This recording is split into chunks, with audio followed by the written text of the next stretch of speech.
for me because I don't know if I'm gonna have this opportunity ever again. Just a month ago I wasn't signed with the team. So now, I feel like I have a chance to, just go out and just play freely, go out and enjoy the game. Enjoy this moment. Enjoy being out there with my teammates and what God has presented and put in front of me. And it's up to me to handle it like a professional. And it's something I look forward to doing. Offensive coordinator Todd Haley said there won't be any seismic shifts in this offense. However, there will be a greater emphasis on the running game with Michael Vick at quarterback. This is a passing attack that takes time to learn, and Vick simply hasn't been with the team long enough. Who better to discuss than former Steeler Ryan Clark in the house? How we doing? I'm doing good. Just glad to be with these guys. Yeah. In any morning to be a part of this crew is a good day. It's always good to see. I approve of the suit, the shirt, the pocket square. Gosh. I'm wondering when did the shift in the hairdo come. I'm just wondering. I don't know, man. I retired and I just started doing this. Maybe it's my rebellious stage. Is that what that is? Maybe so. All right. The family approves, though. They approve. All right, then. Everybody's good.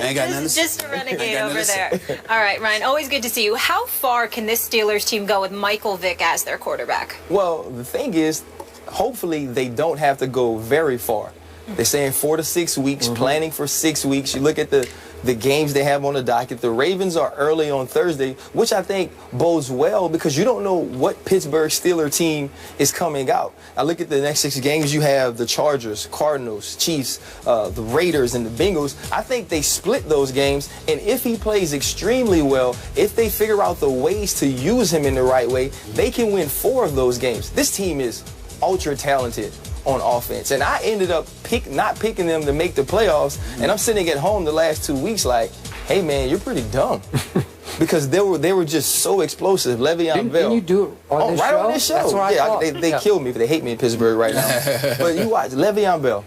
Other than Matt Forte, there's no better pass-catching running back in the NFL. I think he's the best all-around back. Yes, he is. So he's a guy that you can use as a safety valve. Heath Miller, who's kind of forgotten because Antonio Brown is so good, is another guy who's very reliable, great hands, good route runner. The offensive line has been playing exceptionally well. D'Angelo Williams has run the ball well. Right. So it's on Todd Haley to figure out ways to make Mike Vick comfortable.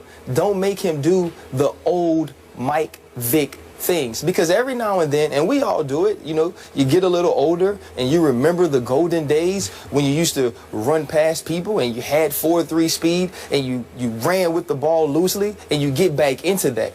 They don't need that Mike Vick. They need Mike Vick who understands, you know what, I'm going to throw this screen to Antonio Brown and allow people to block for him because he's one of the best wide receivers in the league. Yeah. And so if you do that, this defense can continue to not allow points as they have been, 6th in the NFL in points per game. If you can do those things, you can split with the teams you have to play, get Ben Roethlisberger back, and make a run toward the end of the season. You just depressed me. And I'm going to tell you why you depressed me. And I'm mad at Ryan Clark right now because I think you did it on purpose because you knew this was going to aggravate me, okay? What Ryan Clark just said, ladies and gentlemen, is this. Don't worry about Michael Vick. He don't need to run. He just needs to listen to Todd Haley. And that's it. You lost me right there. You lost me right there. Because here's the problem, okay? I know that Todd Haley knows offense. I know that he can coach as an offensive coordinator. I'll give him that respect. My issue with Todd Haley, fellas, ladies, is this.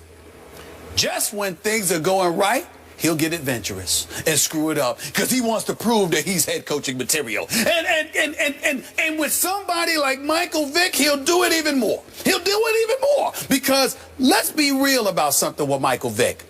I believe in Mike Tomlin. You know how much I love that man, okay?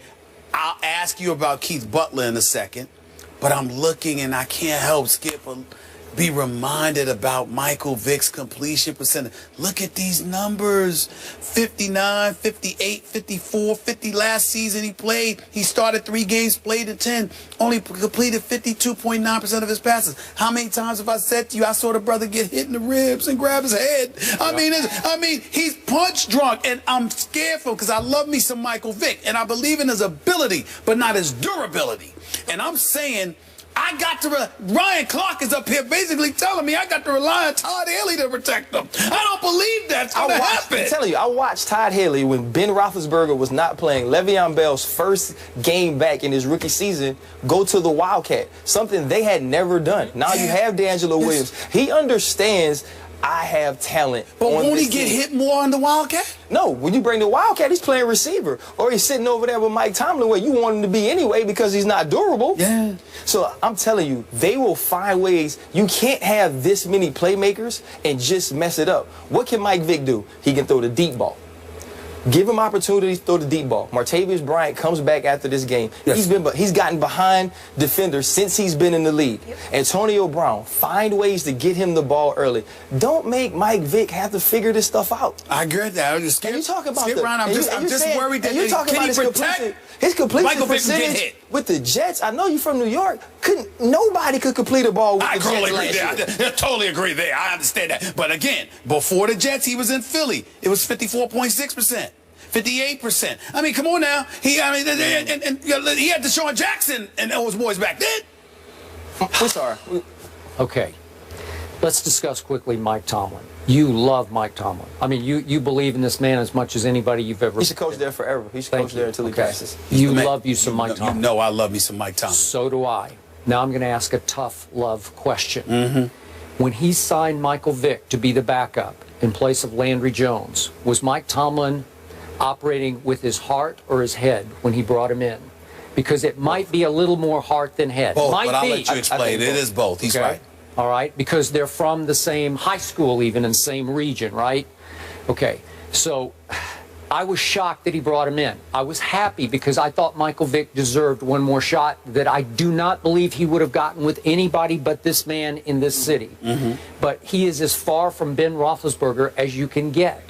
So they're going to have, you talk about seismic shift. It does, he says no seismic shift. It does require one. I don't care what you say. Listen, you want to talk about night and day? Yeah. That's what you got with these two, right? So you have to throw everything out that you would do for Ben and say, let's quickly install on a short week this, and this, and hope we can get away with that, right? So you don't even have a full week to get ready for this. That's a tall order for an aging, beat-up Michael Vick to digest on the fly. And I don't believe that Todd Haley would believe in Michael the way Mike Tomlin would. Because that's not what Todd Haley does, even though you brought up the Wildcat. But he wouldn't want Michael Vick to run the Wildcat. He would want D'Angelo or whoever to run the Wildcat. I get that. But I just think you're up against it philosophically here to try to put Michael Vick in position. He did okay the other day at St. Louis. He was 5 out of 6 for like 38 yards. He lost one fumble but got it back. Okay, it was okay. But that was running all of Ben's stuff, I assume, right? Right.